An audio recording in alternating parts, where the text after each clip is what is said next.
यामिनी और खेसारी की जोड़ी टूट गई है, ये बात सभी जानते हैं। तो वहीं जब यामिनी खेसारी के साथ थी तब वो खेसारी की तारीफों के राग अलापती थी।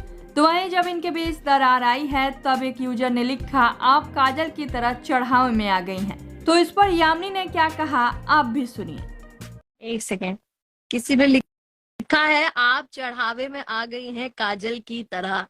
चढ़ावे में किसकी तरह? मैं कंट्रोवर्सीज नहीं करना चाहती, चलिए कोई बात नहीं है। कोई किसी को चढ़ाता नहीं है, सबसे पहली बात। कोई बच्चा नहीं है, दूसरी बात।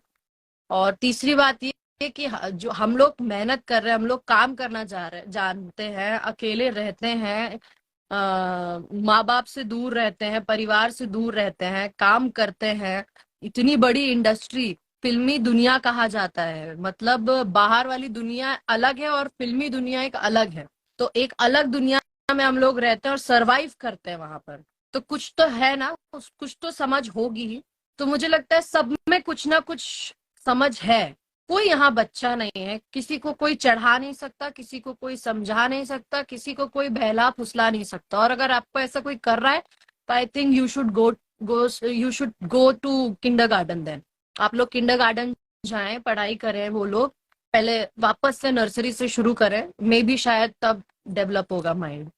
रोहित मेहरा बन गया सब यहाँ, कोई कोई मिल गया का, और कुछ नहीं। तो कोई चढ़ाता नहीं किसी को।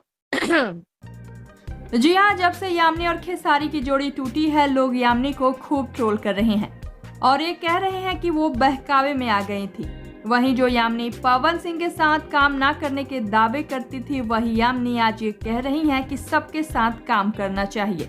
इतनी छोटी इंडस्ट्री है और इतने कम आर्टिस्ट हैं, इसलिए सबके साथ काम करना चाहिए। बात करें दोनों की जोड़ी टूटने की वजह की, तो यामिनी ने बताया था कि खेसारी उन्हें बाकी एक्टर के साथ काम करने से रोकते थे, जिस वजह से चीजें खराब हुई। यामिनी ने कहा कि खुद तो सबके साथ काम करेंगे और हम करें तो रोक टोक। वेल, आपको क्या लगता है, क्या सच में यामिनी चढ़ावे में आ गई थी? बताइए अपनी राय नीचे कमेंट बॉक्स में।